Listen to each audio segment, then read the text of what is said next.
Добрый день, поважаныя дзеці, паважаныя бацькі. Сёння мы з вами пазнаёмся з творам Васіля Быкова «Жыраўліны крык».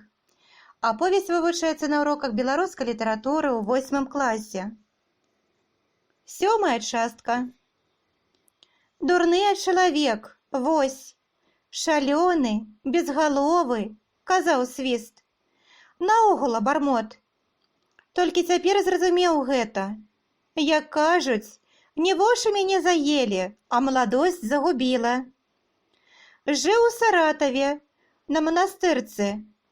Любата гарадок, скажу вам, першы сорт Саратаў, так.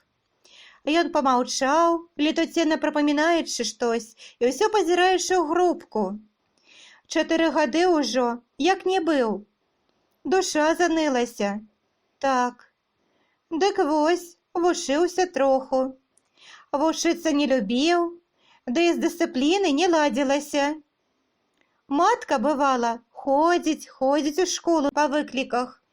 Любіць мяне, а толку мала. А наогул мала біла. Трэба было болей, тады, можа, і чалавек выйшаў бы. А так, аскалёпак. Падрос крыху, зашыўся ў кампанію. Дружкі-мілушкі, ярына зялёная. А ўсё ж ладны быў час, раздолле, асабліва ўлетку. Маці на працы, на падшипнікавым заводзе рабіла, а я быў у раі. Па могілках у вайну гуляем. Дарэчы, там у нас Чарнышэўскі, пісьменнік пахаваны, дзелавіта паведаміў свіст, паварочваючы да Карпенкі. Такі помнік вялізны, як будан стаіць. Дык вось, на могілках, на Лысай гары, у сасняку, а калі вырвемся і на Волгу. От, браце, шчасце, ярына зялёная, 100 чарцей і больш карому. Ніхто там не бачыў Волгі? Не. О, гэта ёсць на што паглядзець. Шыр, прастор, вада, сонца, неба і, каб вы ведалі, райскі куток, зялёны востраў на сярэдзіне. Схопім чыю лодку, перабяромся туды і... забаў на 2 дні. Маці шукае і ў міліцыі, і ў калоніі, і ў турме, а мы на востраве кінжалы выстружам і разбойнікаў строім. Пасля пайшоў працаваць. Віцька ўздыхнуў, запхнуў у грубку канец нейкай дошкі, заклапошана пашараваў там шчэпкай.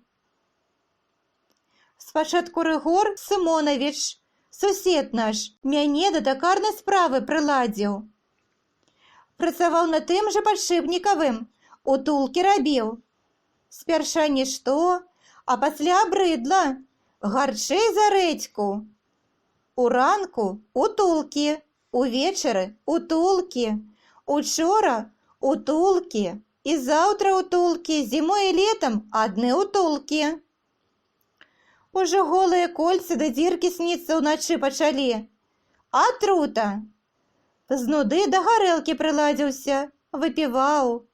Неяк у піўной пазнаёміўся з адным чалавекам, Фраловым звалі. Каб яму дышлі ў пуза. Так лоўка да мяне пад'ехаў, і так, і сяк.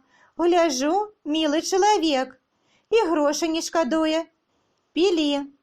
Спрытна ён мне жытуху атруціў. І не прыкмеціў, як і шмурыў дурня. Ты, кажа, свой хлопец, на што табе мазоль натруджваць? Хочаш улажу, работка лахва. І што ж? Уладзіў. Прадаўцом у хлебны магазин. Працую месяц, другі. Не скажу, каб вельмі падабалася. Праўда, наеты. А тады галаднавата было на Волзе. А так амаль, як і на падшипнікавым. Нудная праца, знай рэж кілаграмы. 5 тонн сёння, 5 тонн заўтра. Не глядзі, што хлеб. А нарэжашся за дзень, дык горшчы на заводзе зняможаш. Хацеў ужо драла даць з гэтага шчасця, да аднойчы з'явіўся гэты Фралоў. Кажа, прыходзь у паплавок, справа будзе. Прыходжу. Сядзяць у куце пад пальмай. Мой Фролоў і яшчэ адзін. Дзядзька Магеем звалі. Што, думаю, за справа? Выпілі, закусілі, нічога не кажуць. Яшчэ выпілі, закусілі, маўчаць. Яшчэ, а пасля Агей кажа: так і так, маўляў, падкінем пару пудзікаў звыш накладной. Прадасі? Прадам, кажу, не залежыцца, тавар ходкі. Ну вось, парадачак, хлопец свойскі, цешыцца Агей. А мне з п'янкі і не ў прыцям, што гэта першы мой крок быў чорту ў зубы. Добра на душы, смеласць так і прэ, дагадзіць хочацца людзям. Вось і згадзіўся. А не ведаў таго, ярына зялёная, што сёння пару пудоў, а заўтра дзясятак, а пасля тонамі падкідваць мне хлябец будуць. Прыйдзе машына, пачнуць згружаць. Гэта самы Агей яшчэ адзін. Гляджу на вазе 2 тонны, а накладную даюць на 1,5. Астатняе наша. Грошы лішкі, усё ім аддаваў. А яны дзяліліся. Спачатку скрабло ў мяне на сэрцы. Думаю, да дабра не дойдзе. Але пасля грошы тыя збілі з панталыку. Павалілі кучай. Не прывык столькі мець. Што рабіць з імі? Не прап'еш? Паўлітэрка 6 рублёў, і толькі. Ну, гэта ты брэшаш, уставіў пшанічны. З грашмі яшчэ ніхто не меў клопату. Не меў? З'едліва перапытаў Свіст. Што ты разумееш, мурло, душа капеечная. Ладно, годзе вам, давай далей, абарваў сварку Карпенка. Ага. Ну, тут разгарэлася мая фантазія. Захапіўся я фота. Купіў апарат, усялякі да яго прычындалы, пачаў псаваць паперу і пласцінкі. Знімаў і на Волзе, і на Зялёным востраве, і ў парку. Налаўчыўся з часам. Нішто выходзіла. Падумаў быў, ці не паступіць мне ў фотоартель. Сказаў аднойчы Фролову, той толькі зубамі заскрыпеў. Спрабуй, кажа. Так, жыву далей. Абрыдла фота. Купіў байдарку. І ўвечары, у выхадныя, на Волзе. О, гэта я любіў. Відаць, душа такая. Заўсёды на прастор лезе. Фролоў з Агеем таксама калі прыходзілі. Катаў. Пасля прадаў байдарку, купіў маторку. Зноў Зялёны востраў, ды ўжо не разбойнікі, а жулікі і не гульня, а на самай справе. П'ём, рыбу ловім. Туды ж адзін раз прывезлі яны лёльку. Дзеўка, брат, такая, ярына зялёная, во! Пальчыкі абліжаш. Агнявая, баявая, вясёлая, і захмялела мая галава ў адзін вечар. І гарэлкі не трэба. Купаліся, пілі і там, у кустах. Налаўчыўся я, згроб яе і пацалаваў. Думаў, у морду ляпне, а яна куды там? Абхапіла мяне аберуш за шыю, упілася ў вусны. І дух мне заняло, быццам якую прорву рынуў. Закруціла мяне любоў з гэтай лёлькай. Месца сабе не знайду. Кажу, давай пажэнімся, жыць будзем па чэсці. А яна толькі смяецца. Ходзіць да мяне на спатканні, цалуецца. Але ўсё тайком, каб Фролоў не ведаў. Што ты, кажу, малая ці ён, бацька твой, чаго баішся? Нельга, кажа, каб ведаў, і ўсё. Не ведаю, чым бы гэта скончылася, каб аднойчы такая гісторыя не сталася. У нейкае свята дамовіліся сустрэцца, прыходжу, а яна стаіць ля танцпляцоўкі ў парку з гэтым самым Фроловым. Пачуў я нядобрае, але падышоў, а Фролоў бярэ мяне за локаць і выводзіць на бакавую алейку. Думаю, нешта будзе, а ён гэтак мне кажа: «Кінь лёльку, не чапай, не твоя». Лютасць во мне забушавала. А чыя, кажу, мо твоя? Моя, кажа. І вочы, як у воўка, гараць, а рука ў кішэні нешта намацвае. Ну, я не зважыў на гэта, злаўчыўся, ды ладна яму садануў у скулу. Распачалі мы бойку. Парнуў ён мяне фінкаром у лапатку, але і я кулака адважыў. Пазбягаліся людзі, закрычала Лёлька. Ну, нас і ўзялі. Прывялі ў аддзяленне, пратакол і так далей. Гляджу, гэта сабака чужое нейкае прозвішча падстаўляе за сябе, і дакумент у яго адпаведна ў кішэні. Узбунтавалася ва мне кроў. Ах ты, гад, думаю, зноў некім засланіцца хоча. Вядзі, кажу, канвою да галоўнага. Паклікалі начальніка, узяў я і расказаў усё. І пра хлеб, і пра Агея, і пра нашы шахер-махеры. Нічога не ўтаіў, утаіў толькі Лёльку. Чула маё сэрца, што яна не так сабе, таксама ў гэтым кодле, а назваць не мог, не назваў. Свіш чагосьці прымоўк, задумаўся, згледзеўшы ў грубку. Наўкола, чакаючы, сядзелі таварышы. Карпенка, падпёршы голову рукою, ляжаў на тапчане і таксама чакаў. Свіст яшчэ памаўчаў, пагладжваючы гарачыя калені і, відаць, нанова перажываючы колішнюю сваю бяду. Пасадзілі нас у КПЗ, пачалі следства. Да мяне няблага адносіліся ўсе, і міліцэйскія, і турэмшчыкі, і следчыя. А тут аднойчы заўважаю. Нешта перамянілася. Падазрона гэтак паглядваюць і ўсё ловіць на чымсьці. У чым справа, пытаю? Я ўсё вам па шчырасці. А ці ўсё, кажа адзін чорны такі, каўказскі на выгляд чалавек. А чаму пра Злотнікаву маўчыш? Якую Злотнікаву? Пра Лёльку адказвай, і гэтак углядаецца, бы праз вочы ўнутро хоча зазірнуць. Аказваецца, гэты гад Фролоў ужо выдаў яе. Ну і вот, судзілі.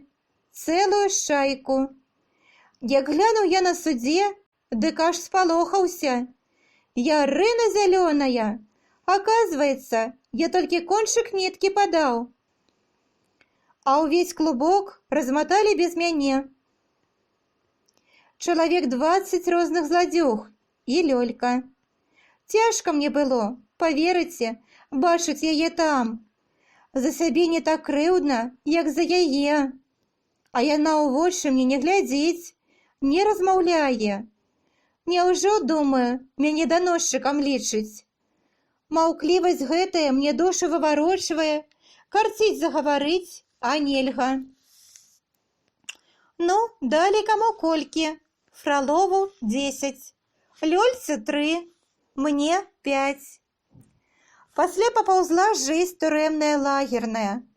У Сібіры лес пілаваў. Піхта, елка. Снег да зада, сопкі, мароз. Дым ад кастроў аж цяпер уначы, калі чую, сніцца ўсё. Усё, здаецца, ім прасмярдзела. Тралявалі ў распарадак. Пайкі хлеба, баланда, нормы. Люд розны. Которые нішто, душэўныя, которые сволачы. Ахова таксама. Трудно было. Пасля прывык. З залікамі адбыў 2 гады. Выпусцілі. Куды падацца? Кажуць бывалыя. На захад не ткніся. Цяпер ты з блямай навекі вечныя. Там ты, як воўку аблаву. Усе тукаць будуць, судзімы. Гайда на ўсход. Паверыў, падаўся на ўсход. На Сахалін прыбіўся. Парабіў у шахтах, не спадабалася. Успомніў Волгу, пайшоў матросам на сейнер. Крабаў у татарскім праліве лавілі, селядцы, у пуціну ласосяў. Трудная жытуха марская, а прывык нішто. Мора, яно прываблівае, і муштрую, і не адпускае, як капрызная каханка. Часам дапячэ за шторм, свет белы праклянеш, а сціхне, улагодзіцца, лепшага і не трэба. Прастор, ветер, мілая душа, ярына зялёная. І тут вайна. Ага, забыўся вам расказаць. Быў яшчэ ў маім жыцці чалавек. Любіў я яго, паважаў. Не шмат каго паважаў, а яго паважаў. Гэта па шчырасці. Уладзімір Кузнецоў. Лётчыкам быў, капітан. Яшчэ помню, я малым падшывальцам на манастырцы ў сады лазіў. А ён прыязджаў у водпуск. У шызай гімнасцёрцы, жоўтых рамянях і фуражцы з залатым крабам. Але асабліва нам падабаліся яго значкі на грудзях. Памятаю, варашылаўскі стралок, ПВХО, ГСО і парашутысткі. Любілі мы, пацаны, за ім бегаць. І ён не стараніўся, дружыў з намі. Аднойчы я запіску ад яго інцы галашчокавай насіў. Была такая ў нас прыгажушка.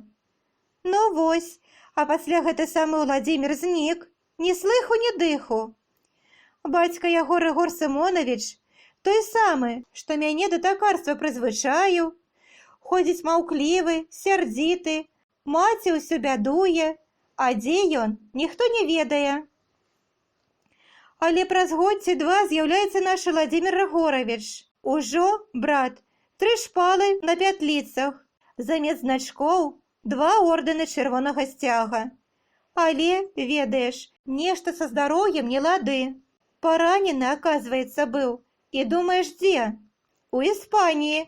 З франчукамі ваяваў, за рэспубліку. Пасля ён сам мне гэта па сакрэту расказваў.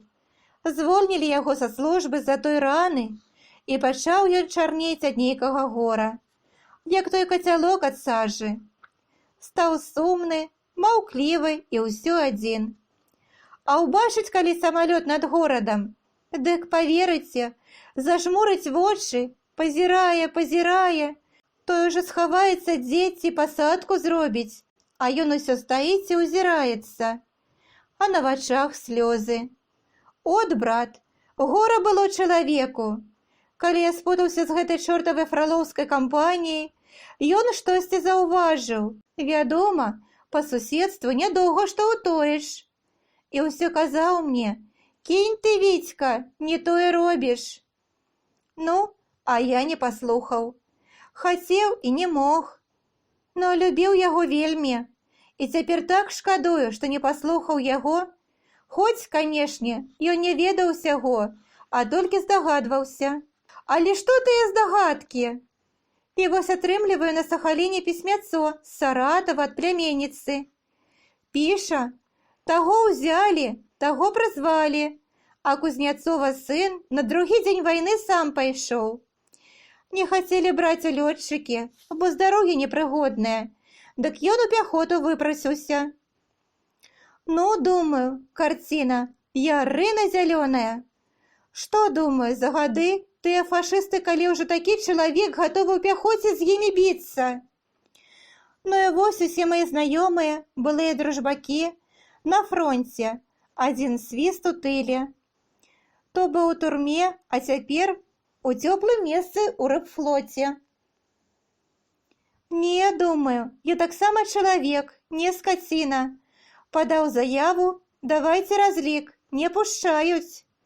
Кажа начальнік кадраў: «Кінь, Свістуноў, усё мяне Свістуновым зваў». Кажа: «Кінь харахорыцца. Тут ты за мілую душу до конца вайны адседзішся. Што табе перціся, фашысту, на ражон?» «Ах ты, сабака, кажу, там людзі жыцця не шкадуюць, а тут сядзі». Не ў турме ж я, адсядзеў сваё, давай грошы. Усё ж выбіў у іх касую і прыкаціў у Маскву. Па старой звычцы пайшоў да начальніка НКВД. Так і так, былы зняволены, хачу на фронт. Памажыце. І памаглі. Даў палкоўнік паперку, з ёй мяне на папаўненне ў стралковую дывізію і на фронт. Пад Полацкам акружылі. Ледзьве з дружбаком адным, Алёшкам Гарэлікам, ногі вынеслі. Вось на вас наткнуліся. Узяў ваш камбат. Распытаў усё, як і што, куды адкуль, і ўзяў. У старожцы пацямнела. Пад столлю клубіўся дым, часам залятаў у вокны вецер. Карпенка курыў, лежачы на спіне. Усе маўчалі. Так, зазнаў ты, відаць, ліха, сказаў старшына. Гэта не салодка, турма. Але было за што. Вінаваты, як ні круці. Свіст неяк заварушыўся ад тых слоў. Відаць было, яны блізка краналі нешта набалелае ў яго затоенай душы. Было за што, гэта праўда. Было. Далі 5, згадзіўся. Далі б 10, ні слова б не сказаў. Усё б адбыў. Чорт з ім, заслужыў, атрымаў па справядлівасці. Толькі ведаеш, не хачу, каб увесь век папракалі. Што было, то мінула. Трэба, яшчэ адсяджу, стрываю. Толькі без біркі, без штэмпеля. Чалавек я, ярына зялёная. І хоць злыдзень, безгаловы, дурны, але чуй не горш за многіх, ціхенькіх, роўненькіх. Вот. Карпенка на гэта не сказаў нічога. Усе маўчалі. І чуваць было, як выў за вуголлі несціханы восеньскі вецер. 8-я частка. Выйшаўшы са старожкі, Аўсей успыніўся і прыслухаўся. Пасля святла з грубкі, хоць і мізэрнага, у гэтай цемрадзе нічога не было відаць. Адно шапаценне дажджу ды сутаргавыя парывы ветру. Байца адразу ахапіла восеньская начная няўтульнасць. Цела скланулася ад волкіх дрыжыкаў. Ён наставіў каўнер і нерашуча ступіў у змрок ночы. Пад чаравікамі чвякала гразь. Лапацеў і лапацеў дождж па намоклай спіне, пілотцы, і невясёлае прадчуванне ўсё глыбей і глыбей караскалася ў душу байца. Адно з двух, думаў Аўсею, ці ўсе яны на чале старшыной, круглыя сталопы, ці ён сам, ныцік і трус. Але трусам ён не палічыў бы сябе ніколі, бо памятаў у жыцці выпадкі, калі Алік Аўсеяў наважваўся на такія ўчынкі, на якія іншыя зусім не былі здольны. Проста ён разумеў тое, чаго не хацелі або не маглі разумець ні старшына, ні свіст, ні гледчык, ні фішер. І гэта не на жарт трывожыла яго. Ну, вядома ж, іх пакінулі ў заслоне для таго, каб яны, пасядзеўшы спакойна суткі, маглі затым дагнаць батальён. Калі паставілі ўжо на гэтай дарозе, то, значыць, тут ёсць небяспека. Пойдуць нямецкія сілы, ад якіх хоча засцерагчыся полк. Але што яны, 6, могуць зрабіць той фашысцкай навале, калі з ёй 4-й месяц не зладзіць уся наша армія? З першага ж удару іх тут прыб'юць, як таго камара на лбе. І хто гэта надумаў такое ахвяраванне? Яўны пралік, дурная зацея, нікчэмная мера, і толькі. І гэты цвердалобы, недалёкі Карпенка ўпёрся, як баран у новыя вароты. І толькі ведае, загадана, дык выконвай. Аўсей прайшоў разы 2 паўз межку, далёка не адыходзячыся ад старожкі, прыслухаўся і зайшоў пад страху. Калі так прыціснуцца да самай сцяны, дык трошкі можна засцерагчыся ад макраты і халоднага ветру. Адубелыя рукі самі шукаюць цяпла за пазухай і ў кішэнях. Са старожкі чуецца размова, нешта там апавядае балбатун свіст. Нейкі незразумелы ён чалавек, гэты свіст. Сам быццам нішто, разумны, спрытны, свету пабачыў, а ніякага крытычнага падыходу да абставін. Дзіўна нават, як ён, блатняк па натуры, можа так згодна падпарадкавацца усякаму начальству. Спачатку, калі ён толькі з'явіўся ў іх роце, Аўсеў хацеў пасябраваць з ім, бо болей нікога здатнага тут не было. Усе нейкія нахлямяжыя дзецюкі, калгаснікі, з якімі не паразважаць, не ўспомніць. Але спакваля Аўсеў пераканаўся, што гэты свіст болей горніцца да іншых, любіць трымацца кампаніі, і Аўсеў махнуў рукой. Чорт з ім! Аўсей у палку жыў сам па сабе. Гэта было не дужа весела, але хлопец проста не бачыў паблізу нікога вартага. Усё здавалася яму, што ён куды разумнейшы, вышэйшы густам, пачуццём, чым усе тыя, хто ў гэтым армейскім жыцці быў побач з ім. Многімі ён пагарджаў, на іншых, такіх як Гледчык, проста не звяртаў увагі. Пакрысе прызвычаіўшыся да цемры, Аўсеў стаў бачыць цьмяную лінію чыгункі, невыразныя слупкі на пераездзе. Чуў, як маркотна шумелі маладыя прысады. На гары, на дарозе ўсё было ціха. Сапраўды, немцы чагось замарудзілі, ці мо заначавалі дзе па такой непагодзе. А то было б ліха. А можа, было б лепш? Уначы, дык яны яшчэ здолелі падарвацца ад ворага, схавацца ў цемры, адысці. А вось заўтра наўрад. Заўтра будзе пагібель, гэта пэўна. А гінуць, пражыўшы толькі 20 год неблагога жыцця, Аўсеў зусім не хацеў. Усё яго нутро, кожная часцінка цела нема пратэставалі супраць пагібелі і прагнулі жыць, жыць. Да д'ябла гэта вайна, да д'ябла мукі і кроў, калі чалавеку трэба адно толькі жыць. Гэтулькі асалод у гэтым жыцці, пазнаных і яшчэ не пазнаных, гэтулькі радасці і шчасця, што гінуць у самым яго пачатку, злачынства ў адносінах да сябе. Гэты цвердалобы Карпенка гатовы разбіцца ў шчэпкі, каб толькі выканаць які бязглузды загад. Аўсей уже заўсёды прывык разважаць, рэвізаваць, думаць і знаходзіць лепшае для сябе з усёй сумы магчымага. Такія звычкі ён набыў даўно, яшчэ ў школе, калі ўразумеў, што большага часа можна дасягнуць малымі сродкамі.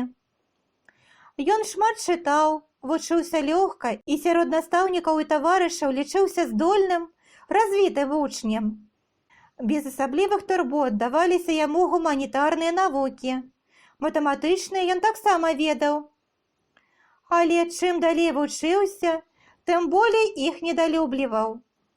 Яны патрабавалі карпатлівасці, настойлівасці, уедлівасці да дробязей, а гэта было не па нутру легкадумнай натуры Аліка. Бясконцыя хатнія заданні па алгебры, трыганаметрыі, фізіцы атручвалі яго вольны час, які патрэбны быў для спорту, асалод і забаў. І ён змовіўся з аднакласнікам Шугайлам, недалёкім перарослым вучнем, які нядрэнна спраўляўся з матэматыкай і другагоднічаў у 8 класе з-за абсалютнай няздольнасці да моваў. Гэты Шугайла рабіў за Аліка ўсе хатнія заданні па матэматыцы, пісаў за яго кантрольныя, аблягчаў усе яго матэматычныя абавязкі.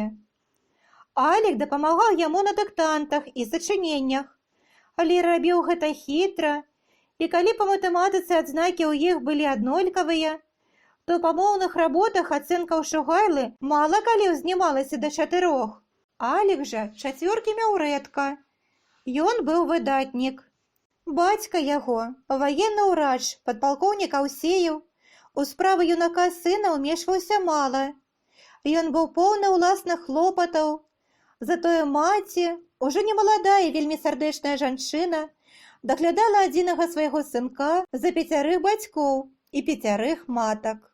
З маленства яна бачыла ў Аліку 1000 талентаў і незвычайных здольнасцей. Варта было малому, дурэйшы, крануць клавішы піяніна, як маці ўжо захаплялася і хвалілася перад бацькам, суседзямі, знаёмымі.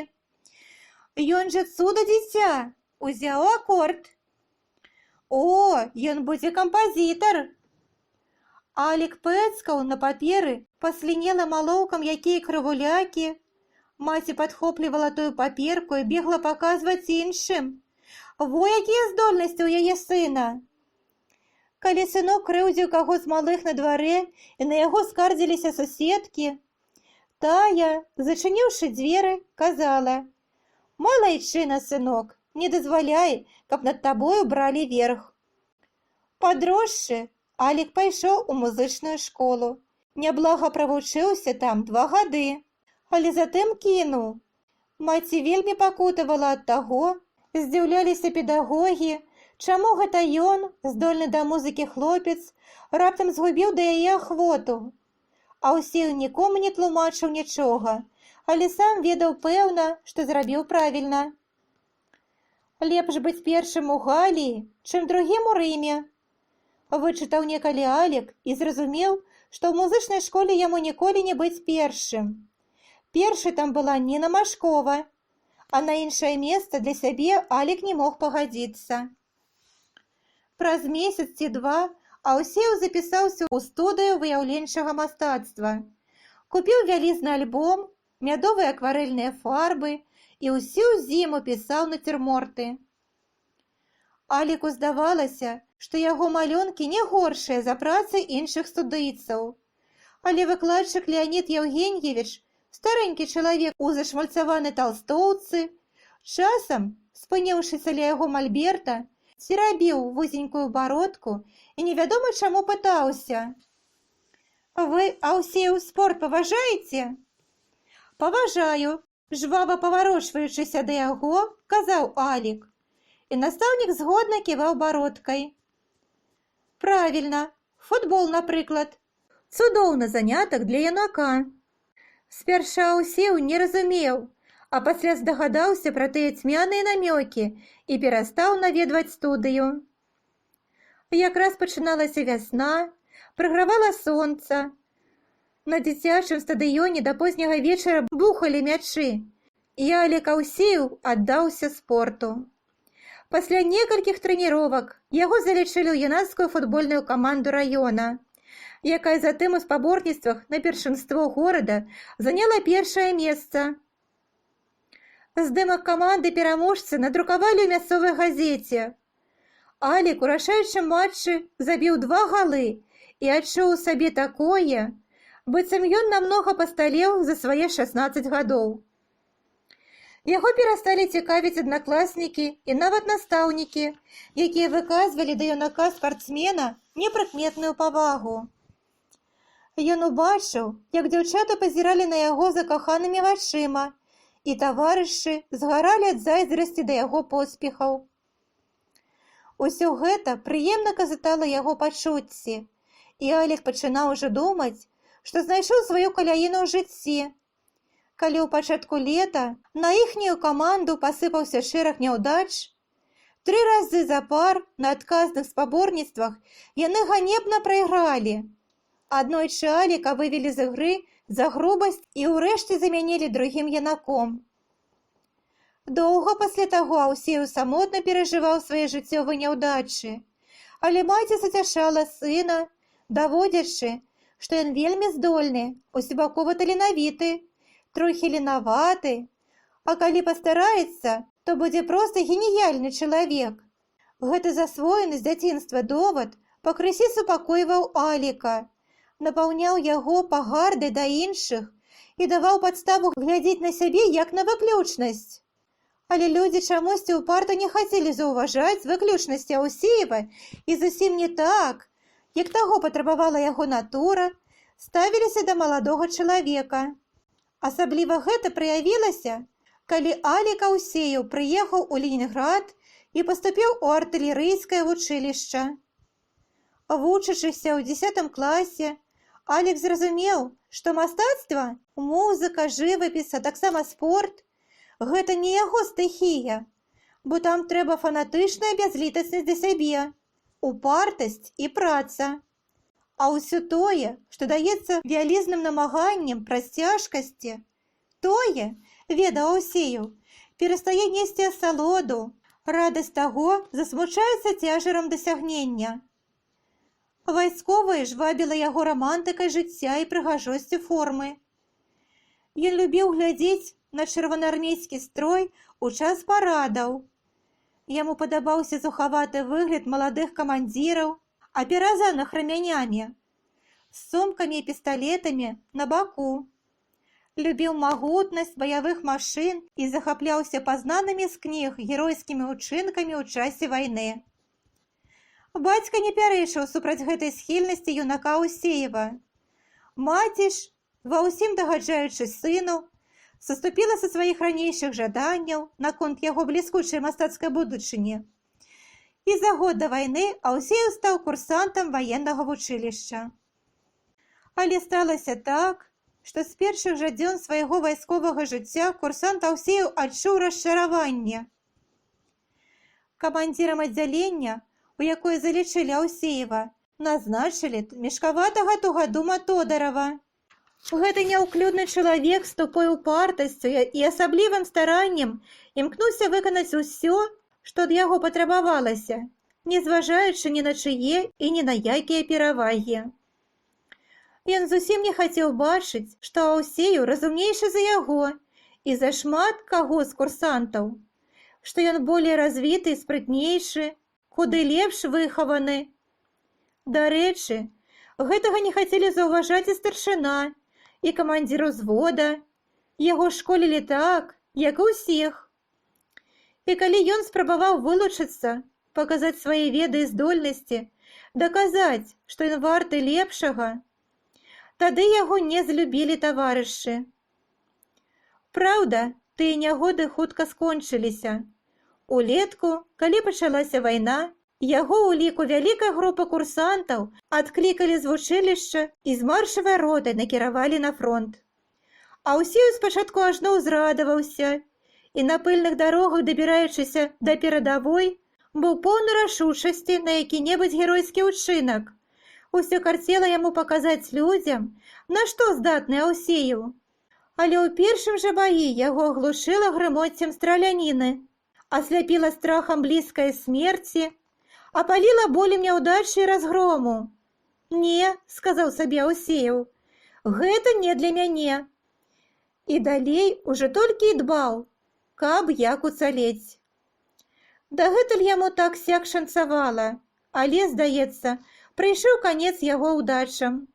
Аўсеў вельмі непакоіўся, чула яго сэрца, будзе непапраўнае ліха, і ўсё думалася, што зрабіць, каб як абмінуць пагібель.